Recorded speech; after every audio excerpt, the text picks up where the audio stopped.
Hi everybody, it's Patrice here and this is T is for Tangent, the side series to my main podcast, A is for Alien. This week has been such a trip for me researching demons and, I don't know if there is something to be said about, like attracting like, because, I don't know, I found it really hard to get motivated to research and learn about these kind of entities. And maybe it's because I am of the light, I guess. I like to keep things fun and light, and it's kind of heavy subject matter. Also, this is so much harder to research than I thought, because the whole concept of what a demon is so open to interpretation. So I thought today, on this episode of T is for Tangent, I'd take a closer look into the story of the Bell Witch, because the Bell Witch is, what is it? Is it a haunting? Is it a cryptid story? There's a cursed Indian graveyard. There's, shapeshifters. It's got a whole heap of stuff. And I thought, considering how hard demons are to kind of put into a box, maybe this is not so much a haunting story, but maybe it's a demonic story.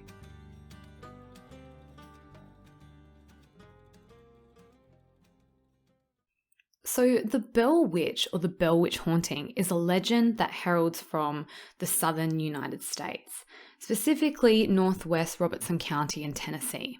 According to the legend, the Bell family from 1817 to 1821 were attacked by a mostly invisible entity that was able to speak, affect the physical environment, and also shapeshift. So the story begins in 1817 when John Bell, the father of the family, witnessed the apparition of a strange creature resembling a dog. Isn't that weird? Resembling a dog. What does that mean? It's either a dog or it's not a dog. So immediately off the bat, we're talking about a cryptid case. Specifically a dog man or an El Chupacabra, or is it a skinwalker? So already there's three things which I'm immediately thinking, what is this dog-like creature that, the father of this family is seeing? Strangely, not long after John Bell had seen this creature, his son, Drew, approached an unknown bird that was perched on the fence, and when it flew off, he said it was of extraordinary size. So now I'm also thinking, all right, so is there Mothman involved? Is this a thunderbird? What else could this thing be? Is it the same entity or is it something different? It's not really strange yet because it's just sightings of unusual animals.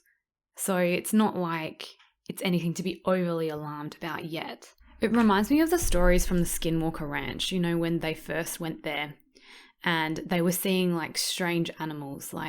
This is almost exactly what the people, the Shermans, saw at the Skinwalker Ranch. They saw that kind of large wolf animal, and they saw strange birds sitting in the tree. After Drew had seen this strange bird, the daughter Betsy claimed to have seen a girl in a green dress swinging from the limb of an oak tree. All right, so now that's a little bit weird. And yeah, that would be a little bit unsettling. I can imagine seeing animals outside, that's understandable. But when you see a person that shouldn't be there swinging from the oak tree, but I also understand why you wouldn't go and investigate that. If you just randomly saw a girl swinging from the oak tree and you knew that they weren't meant to be there, wouldn't you tell somebody to go check it out? Or I don't know.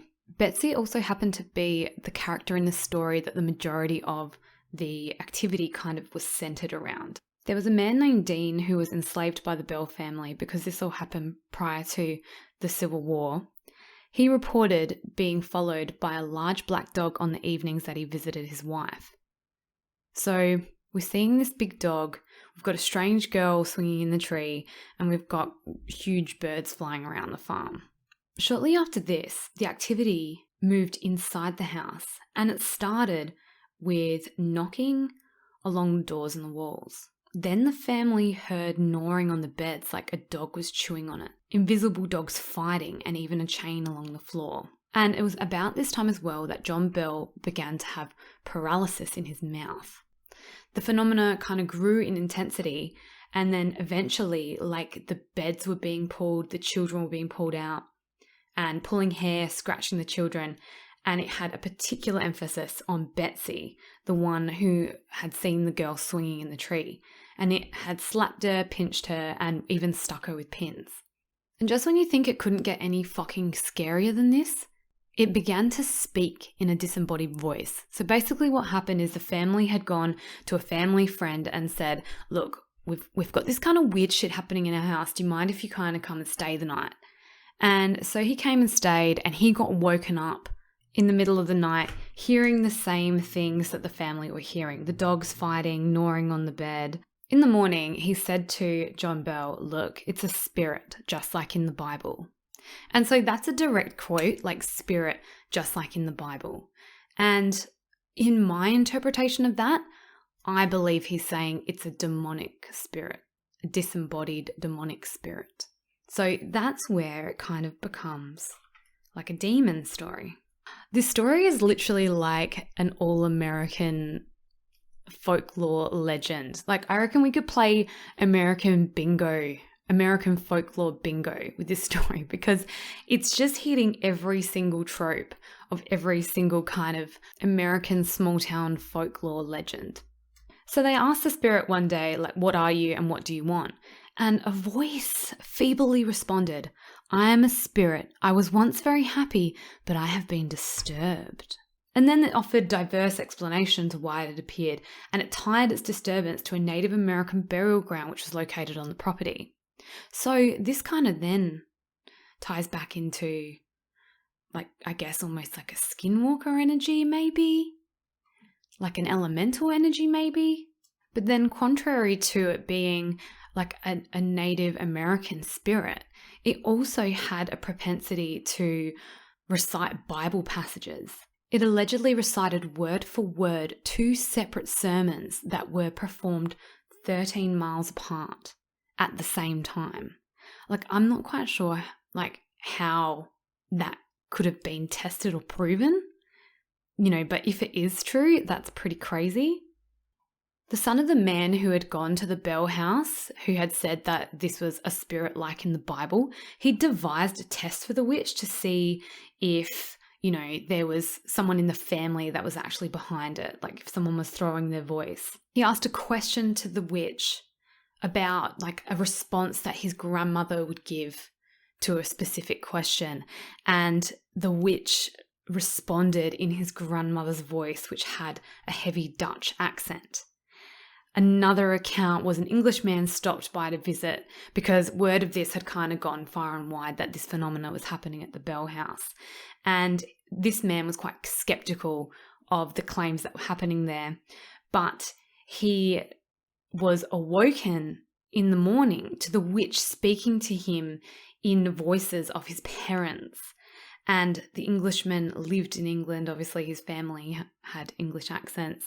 And so, that scared him a lot, because it's kind of one thing if you're skeptical and you go there and you ask a question and someone responds in an English accent, but I feel like it would be completely unsettling if you asked a question to a spirit and it responded in the voice of someone that you know as close as your mother or father. That particular gentleman wrote a letter later to the family telling them that his parents had been visited by the ghost.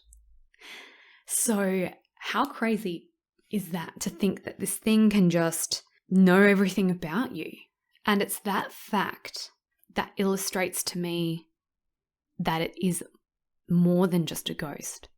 It's not just the spirit of a soul. It's not just the spirit of a person, because this entity has supernatural knowledge. It knows things that it couldn't possibly know. It showed a strange kindness to Lucy Bell, who was John Bell's wife. It would say things about her like she was the most perfect woman to work the earth, and it would leave her gifts so there'd be fresh fruit, and it would sing biblical hymns to her. So in the biz, that's called apportation, and that is something which commonly occurs in demonic infestations, demonic oppressions, and demonic possessions.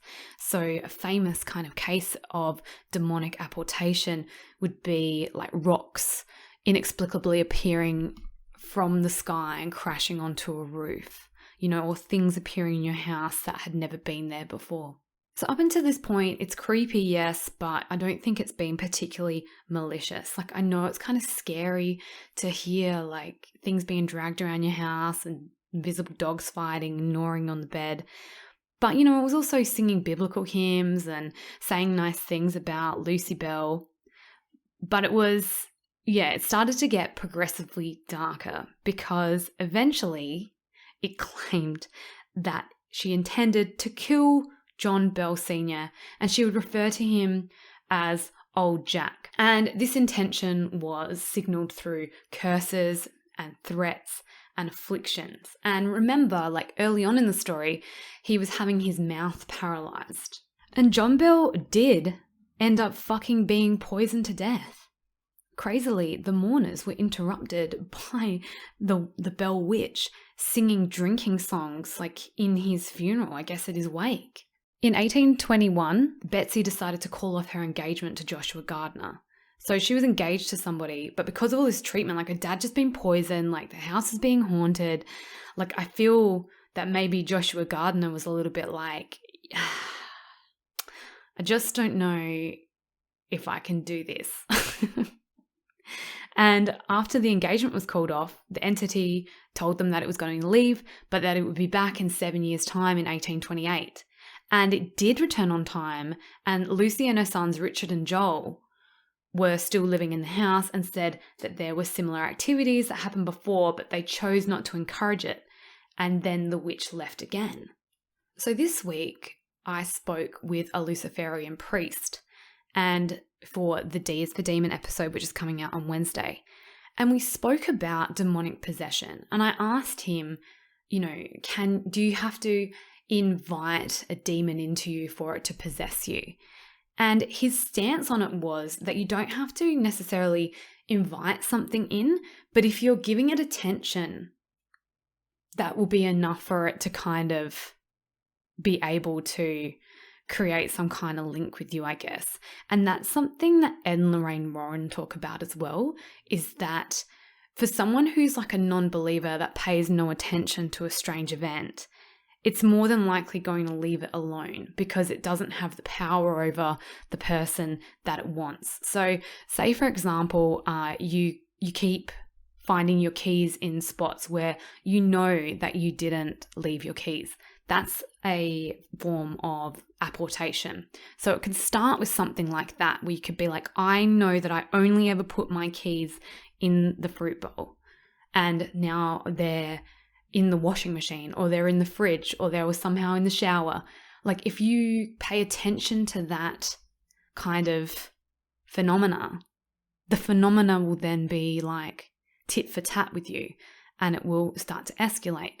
And that's probably what happened when the Bell Witch came first. So it started with them seeing the unusual animals, and then the animal noises were in the house and the knockings and the taps, and then they started to talk to it, and they created this two-way dialogue with whatever this entity was.